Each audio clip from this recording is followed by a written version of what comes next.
Sako-sakong iron-fortified rice na nakatambak sa bodega ng National Food Authority ang expired na at hindi man lang naibenta o naipamimigay. Pero pagtiyak pa ng NFA, nag-iba man ang kulay ng bigas, maaari pa rin itong kainin at hindi raw makakasama sa kalusugan. Balita natin ni Deo Bugawisan.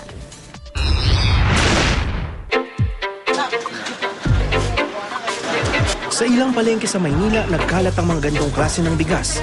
Masustansya raw kaysa pangkaraniwang bigas dahil dinagdagan ng iron na mabuti para sa dugo. Pero tila hindi ito patok sa masa. Mahina raw kasi ang benta.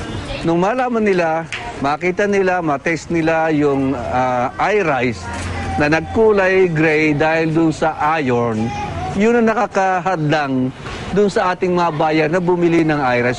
At dahil matamlay ang bentahan sa mga palengke ng iron-fortified rice, sako-sakong iron rice premix o bigas na may iron at panghalo sa pangkaraniwang bigas, nakatenga pa rin sa mga bodega ng National Food Authority o NFA.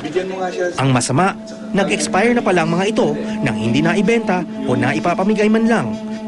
Noong isang taon, nadiskubre ng Commission on Audit na 1 taon hanggang 2 taon na palang expired ang iRice na nagsimulang angkatin sa Amerika mula noong 2008.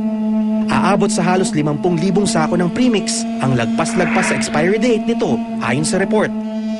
Bawat sako, nagkakahalaga ng 6,000 piso. Kaya kung susumahin, tumataginting na 300 million pesos ang halaga nito.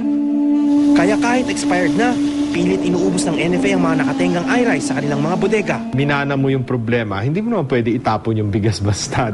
Ang ugat daw ng problema, 2008, 2009, 2010. Kaya yung 3 taon na lang na yon. Paulit-ulit talaga yung findings na sobra-sobra ang importation natin ng bigas. Bakit ang daming naiiwan at the end of the year? So there must be something in the way that they estimate the volume of rice to be imported. At dahil dito, malaking pera daw ang nawawala sa gobyerno. Ang pagkakamali dyan ay kung bakit bumili ng pagkadami-daming fortificant, yung iron fortificant. Kung tutuusin, malaking tulong talaga sana ang proyektong iRice na sinimulan noong pang 2004, lalo't marami sa Pilipinas ang may anemia o kulang sa iron sa dugo.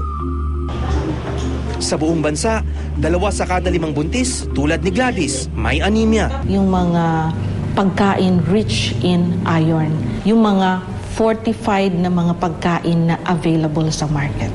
Pinopromote namin yan. Ang Food and Nutrition Research Institute, wala pang pinal na pag-aaral hinggil sa expired na bigas. Wala pa naman tayong pagsisiyasat tungkol doon. Hindi pa namin nakita kung ano yung epekto. Sinubukan ng GMA News na magpatest sa iba't ibang pribado at pampublikong laboratory. Pero wala na isa sa mga ito ang may kakayahang mag-test ng epekto ng expired na iRice. Pero ang NFA, determinadong ubusin ang expired na iron-fortified rice. Nag-ibaban daw kasi ang kulay ng mga bigas.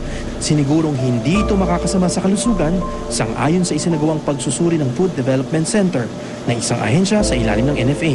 Hindi porket halimbawa talagang expired na yung iRice, makasasama sa katawan ng tao. Hindi mo lang makukuha yung full benefits ng vitamin.